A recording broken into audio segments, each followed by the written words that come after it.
Anyone who's read a business book since 1992 knows that we need to document how we do things for a wide variety of good reasons. But how many procedures is the right amount for your company?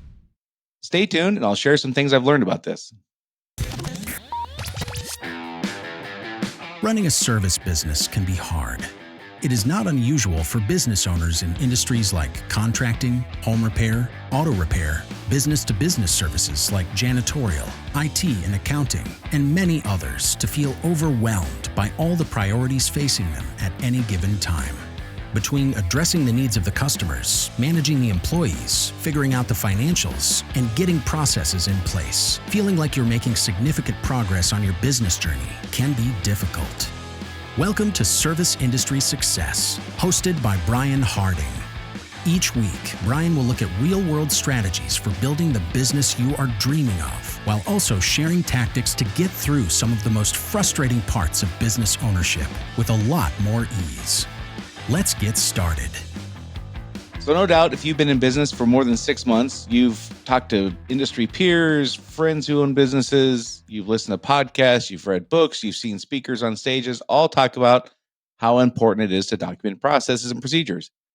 And you've no doubt dealt with the consequences of not having that stuff done.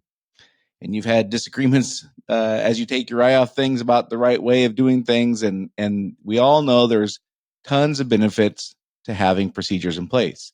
One of the things I hear most often from business owners, whether they're clients or not, is I know I need to get my procedures in order, but I don't really know where to start. And part of that is figuring out how many are we aiming for? Like, what's the right amount? How many is too few? How many is too many? But the benefits are significant. It makes our life easier.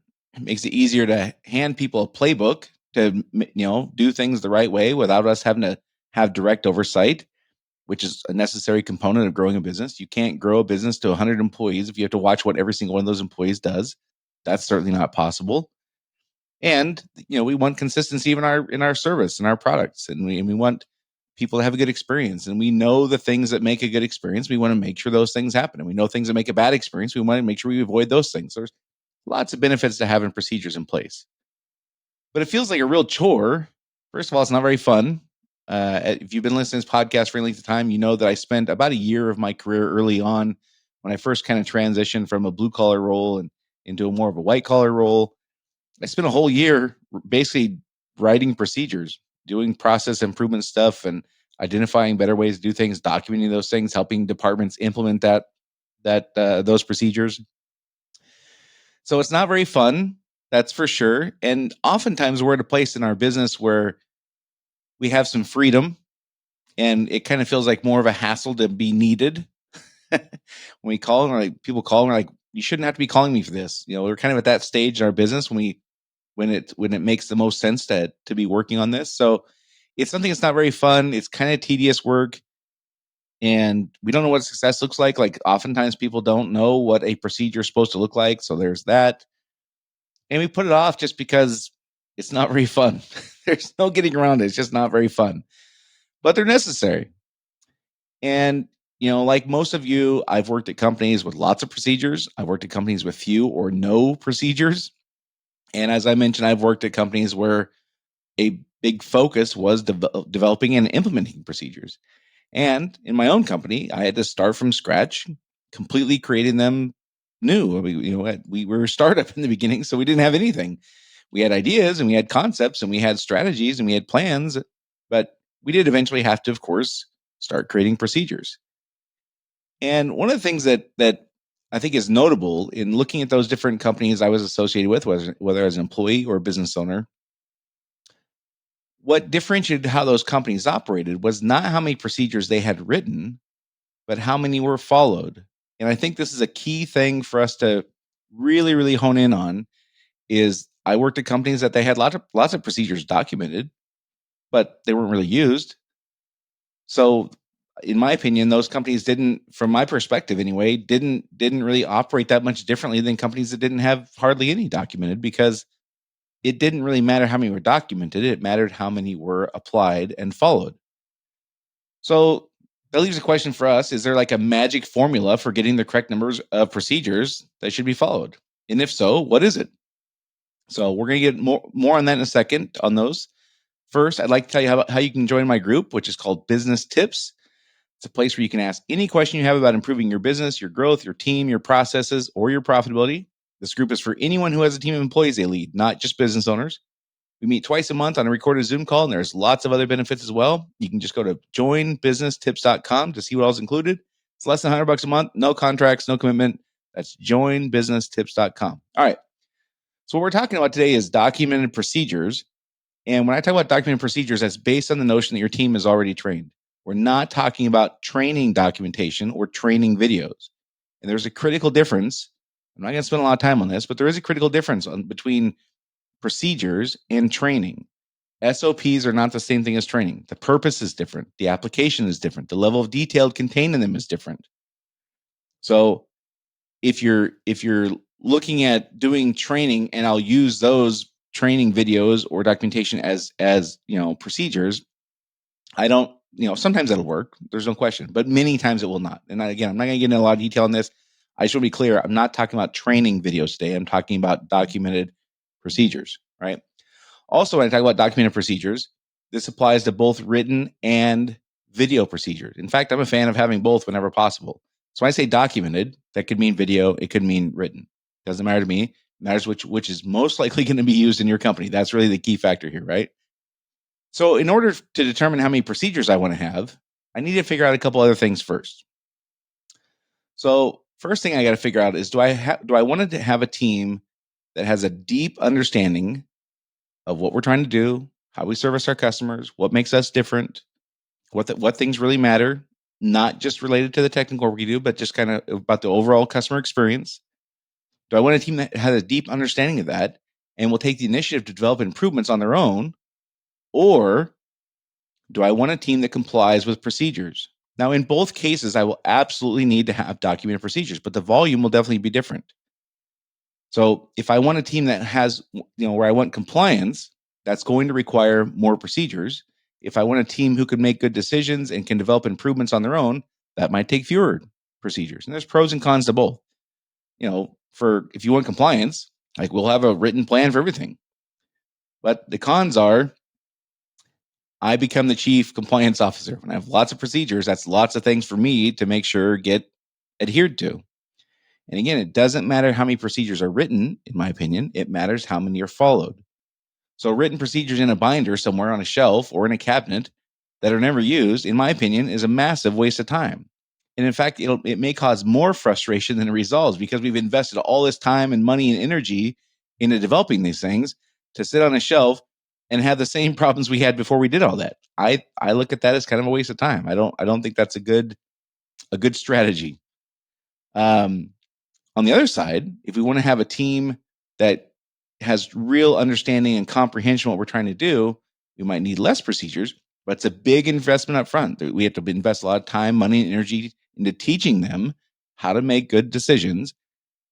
And we will need less procedures. And there's a massive payoff at the end. I mean, the payoffs on having a team that has that, in my opinion, are huge. This is why it's my preferred strategy. Now, that's, keep in mind, one of my goals was to work less hours. This is a big piece of that. If I have a team who understands this stuff and can make good decisions and knows when it's appropriate and necessary for them to take the initiative to solve problems, that means that's less things I have to do. If I don't want that, I want people I'm going to tell you how to do things. I'm going to figure out all the problem solving. That may even be more profitable, but it certainly requires more time. So I need to know which of those things I want.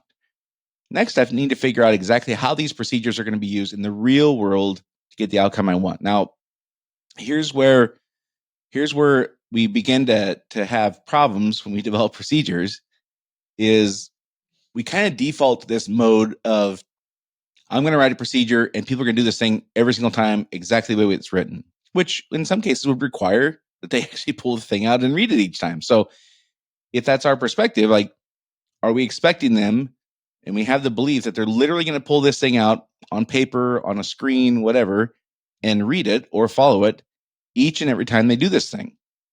And we tend to do this in cases where that's just not reality. And so it's important for me to understand, like, what is the real world application of these things? Because again, writing a whole bunch of these things that aren't going to be used in the real world is not generally a useful thing. Second, am I writing these things just to ensure the team agrees upon how we do this thing, but we don't really believe people are going to read it each time. Now, there's tremendous value in doing this. And so it's often beneficial to write a procedure because the process of getting everyone in the same room and saying, here's how we all do the thing, resolves many problems. It solves a lot of heartache by just getting everyone to agree, this is how we do it. And so if you're writing them just to say, this is just make sure we all have agreement on how we do the thing, but we don't really expect people to pull it out and read it each time, then I need to know that's part of my overall strategy. Another thing I need to know is who's going to be responsible for compliance. If the answer is nobody, like we're going to write these things and they're going to go on that bookshelf and nobody's really going to adhere or make sure that we're adhering to these things, creating procedures that we will not be interested in assuring compliance is often worse than not having procedures at all. We set the tone that things we document aren't that important. It's not important to leadership to make sure we do this stuff. We just kind of wrote it because we're like checking the box that we're supposed to do this thing. And I think that can create much bigger problems than it solves by going through the process of documenting or developing these procedures. If it's me who's got to be responsible for compliance, I just need to know I put a ceiling on how much the company can grow. There's only so many things I can keep tabs on every day. There's only so many things I can monitor. There's only so many things I can track. And when I hit that finite number, that's it. The company cannot grow beyond that. And if it's managers that's going to, be responsible for compliance, then that means I'll be investing in salaries and training and all that stuff. And so I just need to know as I'm doing this, like, how is this supposed to all work together? Right. Another critical piece is there supporting contextual knowledge to support my procedures? If I write procedures, but the team doesn't know what success looks like, why this thing matters, how this helps create the experience we want or avoids the risks we don't want, the procedure itself is not likely to produce the outcomes I want. Now, that's a fancy way of saying if they don't get where this fits in the big picture, the procedure is not very helpful. And I believe that 100%. I really believe that one of the things that we make a mistake on is skipping all that contextual knowledge that helps them make good decisions and give them the ability to use their judgment on things. And we give them procedures, and we do these procedures that have so many variables because we have to cover every little intricate detail, and they don't get why it fits. And so they default to, well, I have a way of doing this thing. I know how to take care of this customer. I don't need a procedure, but they're missing the contextual information that makes the procedure have gives it the meat, like gives it the reason to be paid attention to. So we need to be mindful of an order here. If we just, open our doors in day 3, we start spending all our time on procedures, like we're going to be in trouble here, right? And if this is true in most cases, of course, with some exceptions on high risk areas, our energy would be much better spent getting them to understand what success looks like and why this thing matters. So, for example, you've heard me talk about before. In my industry, we dealt with shoring. You excavate a trench, and you got to put shoring in place to make sure it doesn't cave in on people. That is not something I had the luxury of waiting around to get a procedure on. Like we had to have compliance on that right away. The consequences were so high that like literally somebody could die. Like this is not something we can mess around with. This is not something we could put off. So in that case, we absolutely put a procedure in place really quickly. Another example, though, we had a procedure essentially that there was 5 phone calls or 5 points of communication made on every service call. And we struggled with people following that for a long time. And once they understood what success looked like and why communication mattered and how this made them the hero by providing this customer journey, them being the employees, the hero by providing this customer journey, this customer experience we wanted, then the procedure made sense. And what do you know? All of a sudden they started following it. Once they understood the context and how this fit in the big picture and benefited them, boom, procedure adhered to. Like within a very short amount of time, that rapidly changed. But before they had the context, that we were just fighting compliance all the time on the procedure. So my point is, on some things, we need to make sure we had that contextual information and knowledge. And other things, the risks are too high, and we just have to jump in and get that procedure done, and we'll fill out the details as we go. And it's important for us to understand which applies in a particular situation. All right. One last thought, I just recommend looking at actively measured KPIs as indicators of what kinds of things should have procedures. If the outcome is not important enough for me to keep track of, why would it be important enough for me to invest the time to document and then monitor compliance of the procedure? And if I'm measuring and tracking a KPI, why wouldn't I make sure we all agree upon how to successfully reach the goal we've established for this KPI?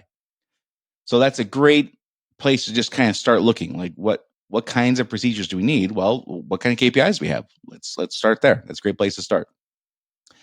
So now we have the context. How many is the quote unquote right amount? Now, conservatively, a company with thoroughly documented procedures is probably worth at least 25% more than a company without them. So there's real value in dollars to do this. But as I mentioned, having catalogs of procedures that are never used adds no value at all. It does not benefit anybody. In fact, we're going to have more frustration by creating these things that we're not ever going to get compliance on than not having done it. We wouldn't likely say that having 10 to 20 procedures would sufficiently cover all of our critical processes. And if we had 200, we can almost guarantee that they're not actually going to be used in a practical sense. So it's probably somewhere between 20 and 200, right? And it's going to vary from department to department. Accounting, outside sales, like you think of your like business development people, your people who are doing relationship building. They're the ones outside representing your company, not order takers, not people answering the phones. Like I talk about outside sales, that's what I mean. So accounting, outside sales, inventory management departments, they might only have 5 or 10 each, like 5 or 10, like here's critical processes we need to stay on top of. That doesn't mean they only do 5 or 10 tasks. But again, my goal is not to have a procedure associated with every single action they take every day. That's not my goal. I don't want to be able to walk into an office and like whatever you're doing, like, well, what's the procedure associated with that? That's not what I'm aiming for. I want to identify the critical things that we got to get right and have procedures for those things. So again, those kind of departments, kind of more support roles, 5 to 10 procedures might be all you have for that department. In customer service and operational departments, we might need more like 10 to 20 procedures. So overall, a smaller company might only have 30 or so, and a larger company might have up to 60 or 75 maybe. And those are general numbers. And keep in mind, they don't address specific risks from company to company or industry to industry, certainly. But, less than 30, and I would say we probably have some things we need to shore up. And more than 75, certainly more than 100. We get north of 100, I'd really be looking at the feasibility of managing all of those.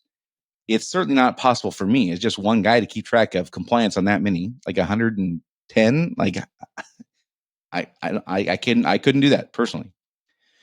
And it would be pretty expensive and inefficient to staff the company with enough managers to each keep track of compliance for dozens of procedures. That seems pretty inefficient to me as well. So if we get, again, north of 100, I'd be like, I'm not really sure this makes sense. If we have less than 20 or 30, I'd probably also be saying, this doesn't seem to be maybe covering everything. There's probably some things that we have room to tighten up a little bit. But if I were starting from scratch doing this today, here's how I would do it.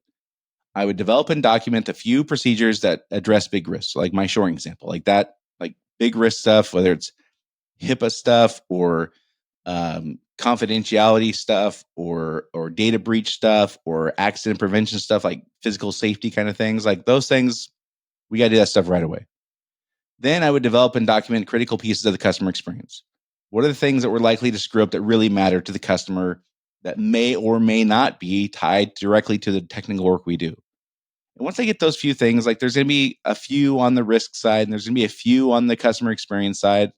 Again, I'm not looking to come out of the gate with 30 of each. There's going to be a handful of each of those. Then once I've done that, I would probably step back and look big picture. Now that I've got the big pieces in place, kind of the anchors in place, how do I want all this to work in concert? How do I want all this to work in the real world before going any further? And then I would go back to those questions that I was asking when we started this episode. Is, those kind of like, how is this supposed to work in the real world? And how are they actually going to apply this stuff? How are they actually going to use these things? Those are the kind of things. That's kind of the process I would go through. And again, if you have if you have 10 employees and you have 8 procedures, that's probably not enough. If you have 50 employees and you have 112 procedures, that's probably too many. We're probably not keeping track of some of that stuff. And so if we have that many, I would go look and say, okay, what are we really monitoring here? Because that would indicate to us the things we really should be paying attention to.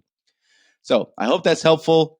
It's not a perfect, neat answer. Like I didn't say there's 27 for sure. And like, here's the 27. I know it wasn't quite that neat, but I hope it helped button this up a little bit for you and get a little more clarity on the kind of scope of this this project, one of the things I'm hoping you walk away from with this is understanding you could do this in a year. You could delegate. If you have a manager or two working with you, you could delegate. Each of us writes one procedure a week, and in a year we're done. This does not have to be a 500-hour project dropped in my lap. Like, I can get help doing this, and I can do it over the course of a year and just chip away at it. Right. So I hope that's helpful. Don't forget, go to joinbusinesstips.com to see all the benefits included in my group called Business Tips. We meet twice a month on a recorded Zoom call. You can ask any question you have about improving your business, your growth, your team, your processes, your profitability. Just go to joinbusinesstips.com to see what it's all about. That's joinbusinesstips.com. Also, if you find the information I share here helpful, please share this podcast with a friend or colleague you think could benefit from it. I promise you know a business owner who thinks that they need to get the procedures in place and has no idea what the right amount for their company is. Of course, public sharing is also appreciated too. And that's it for this week. I'll talk to you all next week.